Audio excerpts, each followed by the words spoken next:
ರಾಜ್ಯದಲ್ಲಿ ಲೋಕಸಭಾ ಚುನಾವಣೆಗೆ ನಾಮಪತ್ರ ಸಲ್ಲಿಕೆಯ ಭರಾಟೆ ಭರ್ಜರಿಯಾಗಿ ಸಾಗ್ತಾ ಇದೆ. ಡಾಕ್ಟರ್ ಸಿಎನ್ ಮಂಜುನಾಥ್ ಕೂಡ ನಾಮಪತ್ರ ಸಲ್ಲಿಕೆ ಮಾಡಿದ್ದಾರೆ. ರಾಮನಗರ ಡಿಸಿ ಕಚೇರಿಯಲ್ಲಿ ಮಂಜುನಾಥ್ ನಾಮಿನೇಷನ್. ಬೆಂಗಳೂರು ಗ್ರಾಮಾಂತರದಿಂದ ಮೈತ್ರಿ ಅಭ್ಯರ್ಥಿಯಾಗಿ ಡಾಕ್ಟರ್ ಮಂಜುನಾಥ್ ಕಣದಲ್ಲಿದ್ದಾರೆ. ನಾಮಪತ್ರವನ್ನು ಸಲ್ಲಿಸಿದ್ದಾರೆ. ಅವರಿಗೆ ಮುನಿರತ್ನ ಅವರು ಕೂಡ ಸಾಥ್ ಕೊಟ್ಟಿದ್ದಾರೆ. ಅಶ್ವಥ್ ನಾರಾಯಣ್ ಕೂಡ ಸಾಥ್ ಕೊಟ್ಟಿರುವಂಥದ್ದು. ರಾಮನಗರದ ಡಿಸಿ ಕಚೇರಿಯ ದೃಶ್ಯಗಳನ್ನು ನೋಡ್ತಾ ಇದ್ದೀವಿ. ಆರೋಗ್ಯ ವಲಯದಲ್ಲಿ ಬಹಳ ದೊಡ್ಡ ಹೆಸರನ್ನ ಮಾಡಿರುವಂತಹ ಖ್ಯಾತ ವೈದ್ಯ ಡಾಕ್ಟರ್ ಸಿಎನ್ ಮಂಜುನಾಥ್ ಈ ಬಾರಿ ಬಿಜೆಪಿಯಿಂದ ಕಣದಲ್ಲಿದ್ದಾರೆ. ಬೆಂಗಳೂರು ಗ್ರಾಮಾಂತರದಿಂದ ಕೆ ಸುರೇಶ್ ವಿರುದ್ಧವಾಗಿ ಕಣಕ್ಕಿಳಿದಿರುವಂಥದ್ದು. ಇವತ್ತು ನಾಮಪತ್ರವನ್ನ ಸಲ್ಲಿಸಿದ್ದಾರೆ. ಡಾಕ್ಟರ್ ಸಿಎನ್ ಮಂಜುನಾಥ್ ನಾಮಪತ್ರ ಸಲ್ಲಿಕೆಯ ದೃಶ್ಯಗಳನ್ನು ನೋಡ್ತಾ ಇದ್ದೀವಿ. ಜನತಾ ಪಾರ್ಟಿ ಚಿಹ್ನೆ ಇಡೀ ವಿಶ್ವಾದ್ಯಂತ ಗೊತ್ತಿದೆ. ಅರ್ಥ ಆಯ್ತಾ? 27 ಲಕ್ಷಕ್ಕೇನು ನಾವು ಕಲಿಸ್ಕೊಡ್ಬೇಕಾಗಿಲ್ಲ. ಚಿಹ್ನೆ ನೋಡ್ತಾರೆ, ಡಾಕ್ಟರ್ ನೋಡ್ತಾರೆ, ಕ್ರಮ ಸಂಖ್ಯೆ ನೋಡ್ತಾರೆ. ಈ ಚುನಾವಣೆ ಜನರ ಪ್ರತಿಷ್ಠೆಯ ಚುನಾವಣೆ. ಇದ್ಯಾರು ನಮ್ಮ ವೈಯಕ್ತಿಕ ಪ್ರತಿಷ್ಠೆಯ ಚುನಾವಣೆ ಅಲ್ವೇ ಅಲ್ಲ. ಅಮಿತ್ ಶಾ ಅವರು ಕೂಡ ಚನ್ನಪಟ್ಟಣದಲ್ಲಿ ಒಂದು ಐತಿಹಾಸಿಕ ರೋಡ್ ಶೋನೇ ಮಾಡಿದ್ದಾರೆ. ಒಂದು ಹಿಸ್ಟಾರಿಕಲ್ ರೋಡ್ ಶೋ ಅಂತಲೇ ಹೇಳ್ಬೋದು. ಅಭೂತಪೂರ್ವವಾದಂತಹ ರೆಸ್ಪಾನ್ಸ್ ಇತ್ತವತ್ತು. ಹೀಗಾಗಿ ಇದೆಲ್ಲ ನಮ್ಮ ಪ್ರಚಾರಕ್ಕೆ ಒಂದು ದೊಡ್ಡ ಚಾಲನೆ, ದೊಡ್ಡ ವೇಗವೇ ಸಿಕ್ಕದಂತಾಗಿದೆ. ಎರಡು ಪಕ್ಷಗಳನ್ನ ಜೊತೆ ತಗೊಂಡು ಹೋಗುವಂತ ದೊಡ್ಡ ಜವಾಬ್ದಾರಿ ಇದೆ ನಿಮ್ಮ ಮೇಲೆ.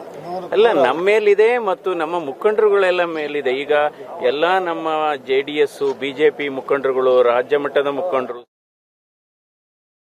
ಇನ್ನು ಕೆ ಸುರೇಶ್ ಕೂಡ ಮತ್ತೊಮ್ಮೆ ನಾಮಪತ್ರವನ್ನ ಸಲ್ಲಿಸಿದ್ದಾರೆ. ರಾಮನಗರ ಡಿಸಿ ಕಚೇರಿಯಲ್ಲಿ ಬೆಂಗಳೂರು ಗ್ರಾಮಾಂತರದ ಕಾಂಗ್ರೆಸ್ ಅಭ್ಯರ್ಥಿಯಾಗಿ ಕಣದಲ್ಲಿರುವಂತಹ ಸಂಸದ ಕೆ ಸುರೇಶ್ ನಾಮಿನೇಷನ್.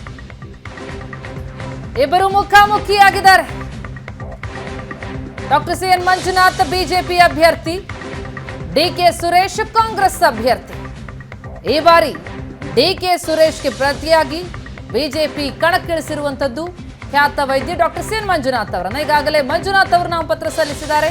ಈಗ ಕೆ ಸುರೇಶ್ ಕೂಡ ಮತ್ತೊಮ್ಮೆ ನಾಮಪತ್ರವನ್ನ ಸಲ್ಲಿಸಿರುವಂತದ್ದು. ಬೆಂಗಳೂರು ಗ್ರಾಮಾಂತರದಿಂದ ಕೆ ಸುರೇಶ್ ಕಾಂಗ್ರೆಸ್ನಿಂದ ಸ್ಪರ್ಧೆಯಲ್ಲಿದ್ದಾರೆ.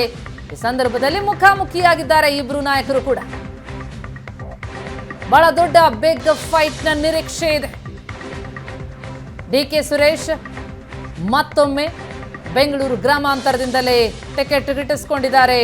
ಕಾಂಗ್ರೆಸ್ನಿಂದ 4ನೇ ಬಾರಿ ಕಣದಲ್ಲಿರುವಂಥದ್ದು.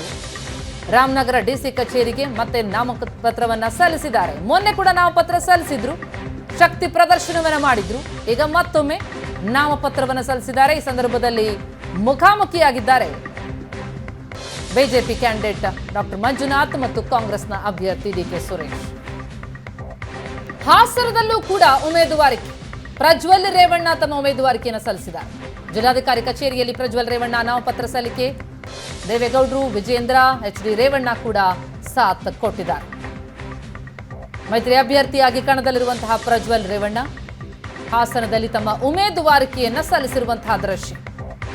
ನಾಮಪತ್ರ ಸಲ್ಲಿಕೆಯ ಭರಾಟೆ ಭರ್ಜರಿಯಾಗಿ ಸಾಗ್ತಾ ಇದೆ. ರಾಜ್ಯದಲ್ಲಿ ಲೋಕಸಭಾ ಚುನಾವಣೆಯ ಅಖಾಡ ರಂಗೇರ್ತಾ ಇದೆ.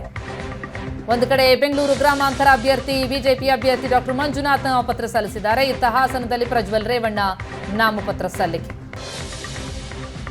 ಇನ್ನು ಚಿಕ್ಕಬಳ್ಳಾಪುರದ ಬಿಜೆಪಿ ಅಭ್ಯರ್ಥಿ ಸುಧಾಕರ್ ಅವರು ಕೂಡ ಉಮೇದುವಾರಿಕೆಯನ್ನು ಸಲ್ಲಿಸಿದ್ದಾರೆ. ಚಿಕ್ಕಬಳ್ಳಾಪುರ ಚುನಾವಣಾಧಿಕಾರಿಗಳಿಗೆ ನಾಮಪತ್ರ ಸಲ್ಲಿಸಿದ್ದು ನಟಿ ತಾರಾ, ಪತ್ನಿ ಪ್ರೀತಿ, ಬಿಜೆಪಿಯ ಕಾರ್ಯಕರ್ತರು ಸುಧಾಕರ್ ಅವರಿಗೆ ಸಾಥ್ ಕೊಟ್ಟಿದ್ದಾರೆ. ಚಿಕ್ಕಬಳ್ಳಾಪುರದ ಬಿಜೆಪಿ ಅಭ್ಯರ್ಥಿಯಾಗಿ ಕಣದಲ್ಲಿದ್ದಾರೆ ಮಾಜಿ ಸಚಿವ ಸುಧಾಕರ್. ಉಮೇದುವಾರಿಕೆಯನ್ನು ಸಲ್ಲಿಸಿದ್ದಾರೆ. ಒಂದು ಕಡೆ ಮಂಡ್ಯದಿಂದ HDK ನಾಮಪತ್ರ ಸಲ್ಲಿಕೆ, ಇತ್ತ ಚಿಕ್ಕಬಳ್ಳಾಪುರದಿಂದ ಸುಧಾಕರ್ ಅವರ ನಾಮಪತ್ರ ಸಲ್ಲಿಕೆ. ದೃಶ್ಯಗಳನ್ನು ನೋಡ್ತಾ ಇದ್ದೀವಿ. ನಾಮಪತ್ರ ಸಲ್ಲಿಕೆಯ ಭರಾಟೆಯನ್ನ ಘಟಾನುಘಟಿ ನಾಯಕರು ಅಖಾಡದಲ್ಲಿದ್ದು ನಾಮಪತ್ರ ಸಲ್ಲಿಕೆಯ ಭರಾಟೆ ಕೂಡ ಭರ್ಜರಿಯಾಗಿ ಸಾಗ್ತಾ ಇದೆ.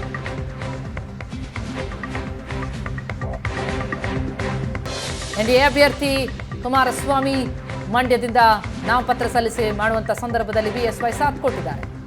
ಇತ್ತ ಸುಧಾಕರ್ ಚಿಕ್ಕಬಳ್ಳಾಪುರದಲ್ಲಿ ನಾಮಪತ್ರವನ್ನ ಸಲ್ಲಿಸುವಂತ ಸಂದರ್ಭದಲ್ಲಿ ಅವರ ಕುಟುಂಬಸ್ಥರು, ಕಾರ್ಯಕರ್ತರು, ನಟಿ ತಾರಾ ಕೂಡ ಸಾಥ್ ಕೊಟ್ಟರು.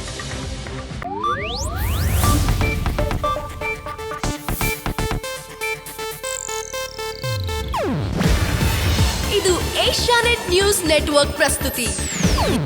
ನೀವು ನೋಡ್ತಿದ್ದೀರಾ ಏಷ್ಯಾ ನೆಟ್ ಸುವರ್ಣ ನ್ಯೂಸ್.